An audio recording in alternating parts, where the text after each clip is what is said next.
Hi, and welcome to Rob's B-Movie Reviews, a show dedicated to the good, the bad, the ugly, and occasionally bizarre world of low-budget films and B-movies. Growing up back in the 90s, I was able to watch a lot of these old sci-fi horror and monster movies. Sure, I rented a lot of these movies on tape in a local video store, but back in the 90s, if you were willing to stay up late, you could view a great deal of these movies on cable channels like TBS, TNT, and AMC, with program blocks like Monster Vision, Monster Fest, and AMC FX, back when they actually still had shows like this on TV. So if you also grew up watching old monster movies like myself, then you're also probably familiar with this popular late-night B-movie TV fodder, Empire of the Ants. Empire of the Ants is a 1977 science fiction horror film based loosely on the short story of the same name by H.G. Wells, and I mean very loosely. The film involves a group of prospective land buyers led by a greedy land developer, pitted against a colony of giant mutated ants that have taken control of the Florida Everglades region. So break out the radar and bug be gone. Let's check out Empire of the Ants. The movie opens up with a monologue about the amazing capabilities of ants and their ability to possibly be the next dominant life form, which is so bland and boring it makes the Discovery Channel look like MTV by comparison. Treat it with respect, for it may very well be the next dominant life form of our planet. Or the picnic basket, who knows? That's business better left to the ants.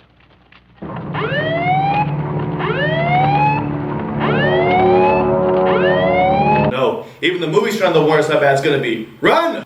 So we start our movie like any good piece of crap B-movie should, dumping barrels of radioactive waste into the ocean, recklessly destroying the environment.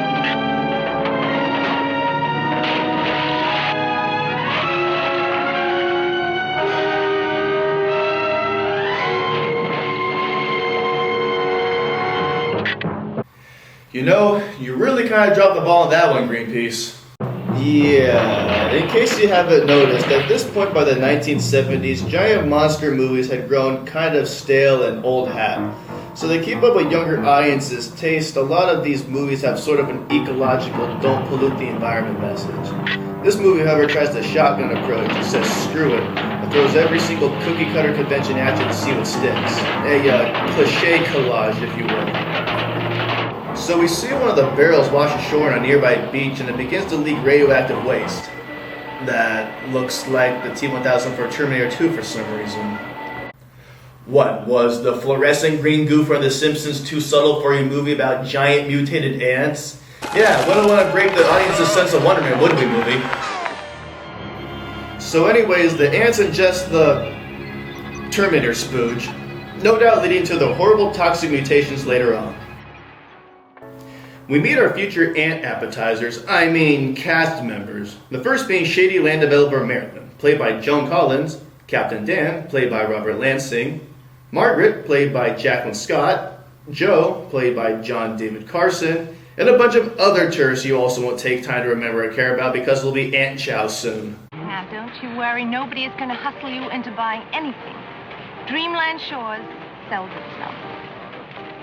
Anyways, Collins is the operator of some sort of timeshare Ponzi scheme deal and takes a bunch of new clans to view some beachfront property on a nearby island. But in reality, the land is really just an underdeveloped piece of crap. Kinda like this movie. So anyways, the cast takes off in the SS Extortion to go tour the property and see the sights. Just sit right back and you'll hear a tale of a fateful trip that started from this tropic port aboard this tiny ship.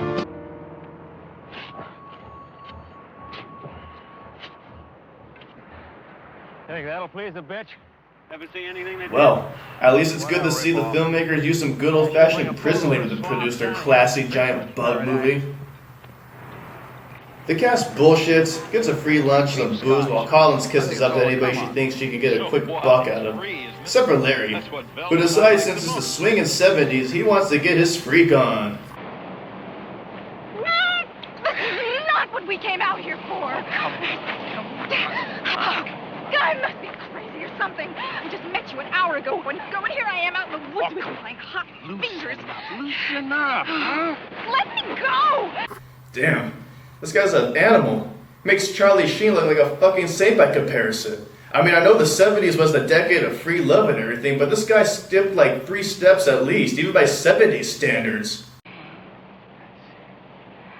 Gonna be good friends. Oh, oh, shit. Oh. Ooh, right on the bug bombs. Yeah, well, serves you right, you horny bastard. We get to see what the movie looks like in shitoscope. Actually, no, it's the point of view from the ant's perspective.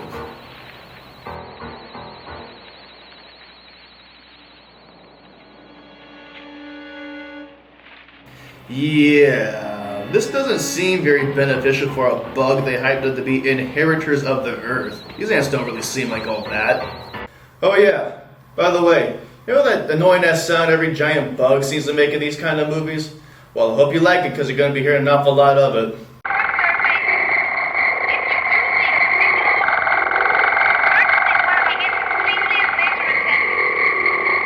Trust people? I tell you, you can't trust anybody, Mary. Ugh. Sounds like a robot woodpecker having a seizure. We return to the rest of the cast still chatting up on the beach when out of nowhere they I've got a job. continue talking. $30,000 a year. I own a 2-bedroom condominium. I've got a $10,000 sports car. I got a wife, and I got a 4-year-old kid. Thinks I'm God.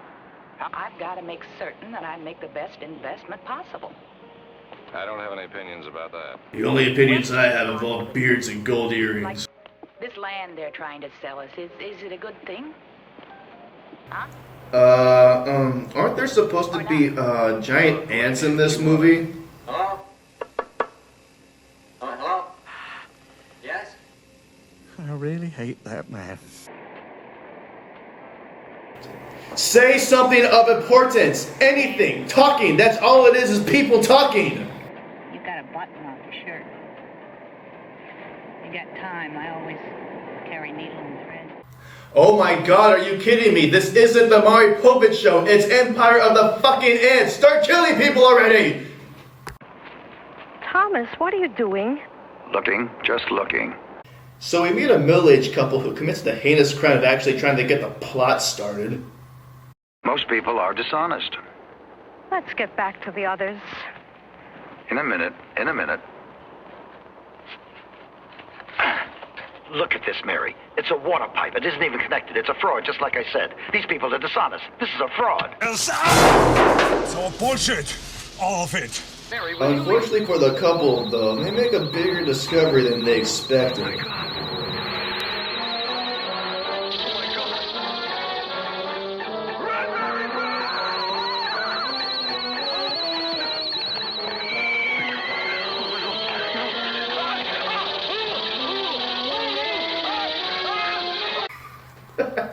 Jesus. Look at these things. They look like something a 5th grader made out of paper mache and pipe cleats for his science project.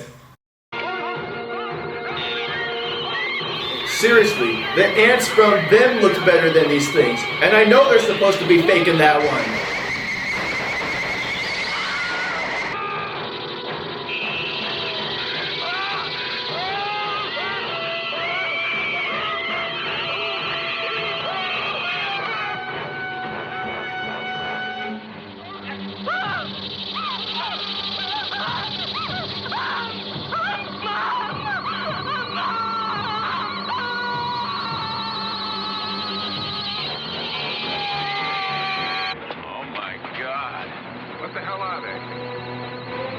Giant fucking ants. What do they look like to you, dumbass?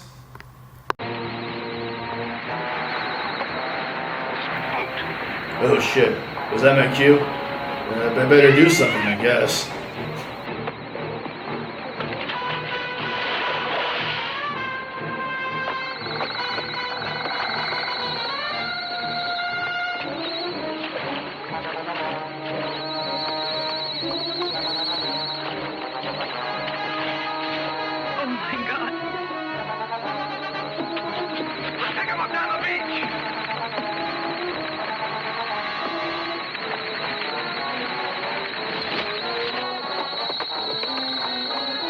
So the cast returns back to the beach, only to find the ants have stormed the boat. So Captain Dan springs into action in a valiant effort to save his ship and crew. Or light it on fire and blow it up along with the crew until it'll be in pieces. I guess that works too. Whatever floats your boat. Or sinks it. I don't know. We don't like fire, that's for sure. So the group figures out that the ants don't care very much for fire. What a shock. And decides as long as they stay close by the campfire, they'll be alright. But Mother Nature is in a particularly bitchy mood today and decides to literally rain on their parade. There goes out. I'm gonna be someplace else. With the fire quickly dying, the group decides to take their chances and run through the jungle in order to get to a boat that can take down River. This leads to one of the ultimate puss-out moments I've ever seen in a monster movie.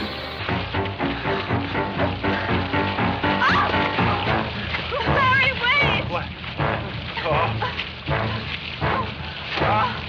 My ankle! What?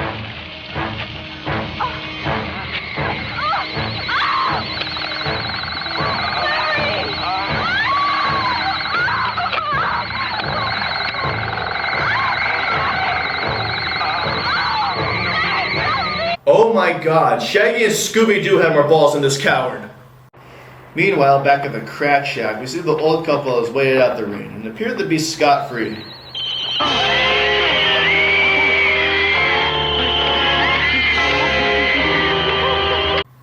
Okay, seriously, how in the hell do these things keep on sneaking up on them? What, do like all giant ants come equipped with a mute button to use whenever it's convenient for them?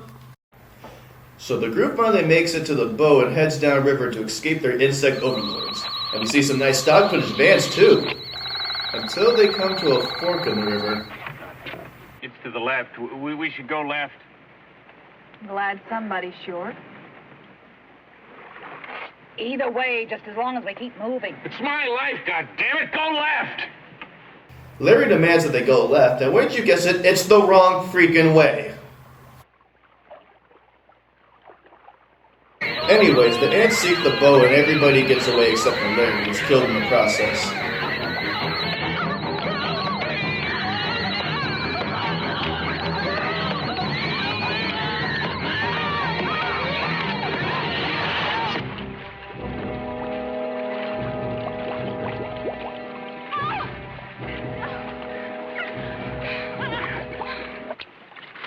Hold it! What is it? Nah. Nothing. Thought I heard something. No, that's just your dignity flying out the window after starting this turn of a movie. So we come across some reject cast members from the set of Deliverance.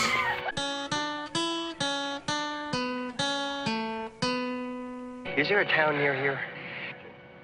You folks look like you've been out in that storm all night. It wasn't the storm that bothered us. There's a real horror show coming upriver, behind us. Giant ants, big as you are. They've already killed some people. Phoebe will call the sheriff. So they get into town and they're escorted by the sheriff, but they soon start to realize things aren't exactly what they appear. When we were back at that old couple's house, the woman said something to me that just didn't make sense, that's all. What did she say? She said, whatever you do, don't let them take you to the sugar refinery. I wonder what could possibly happen next. So after trying to make some phone calls, our heroes start to get the feeling that things really aren't quite right. So they do what anyone in that position would do. Steal a car!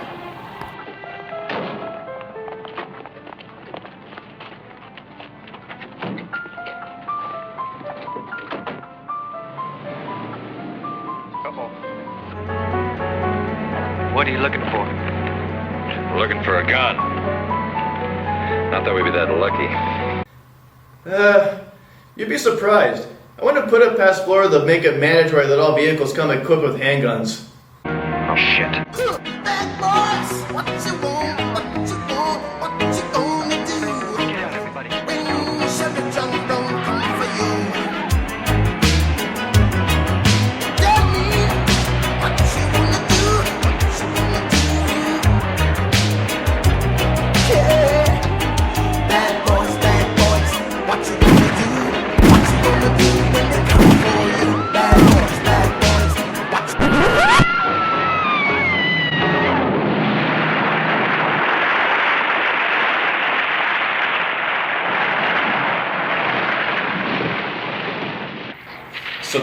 capture everybody. They take them to the sugar factory, and big shock, the ants are controlling everybody.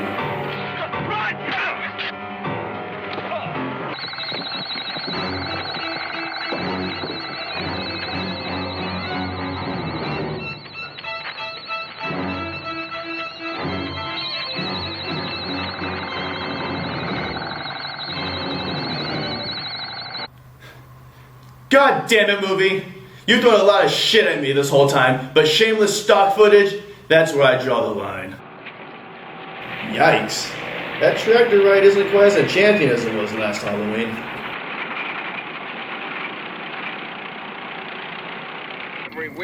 Somehow or another, the Queen Ant is able to take control of the townspeople's minds using that pheromone bullshit the narrator was talking about at the beginning of the movie. She's the only one that can do it. She's the Queen Ant. And that we can all work together. We can all do what the ants want us to. Work for them, feed them. That's the way it should be, for they are superior. She needs us. That's why it has to be this way. Why we must Oh no, obey. not Uncle Rico. Now who's going to teach Kip how to throw a football? She makes us do it. At first, the people don't understand. But Dan decides he's not going out without a fight. Get him out of there! Get him out of there!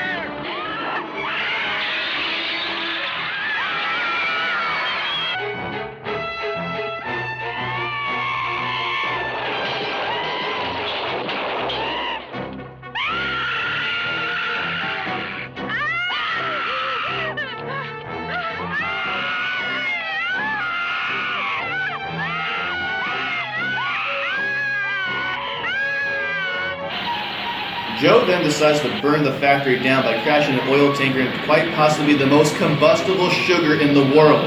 I mean, seriously, forget gunpowder. We should be packing our bullets with this stuff.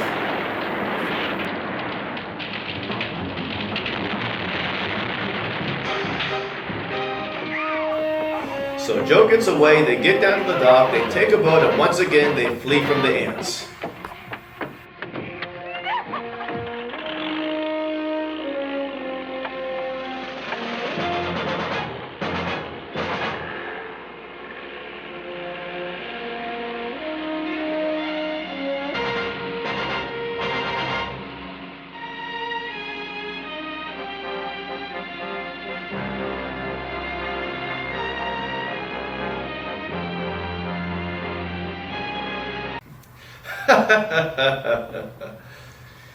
You realize man is doomed, right? So that was Empire of the Ants. How does it hold up? Well, to be honest, it's not the worst giant bug movie out there. Sure, the plot is kind of slow and the bug effects are pretty cheesy, even by 1970 standards. But to be honest, watching this as a kid, I was pretty entertained. Even as an adult, I could find a lot of crap to laugh at given the acting and special effects. If you're a giant bug fan or just enjoy riffing old movies with your friends, this one isn't half bad. If you can manage to get your hands on a copy for cheap, I'd give it a watch. Well, thanks for watching, guys. Till next time, this is Rob. Over and out.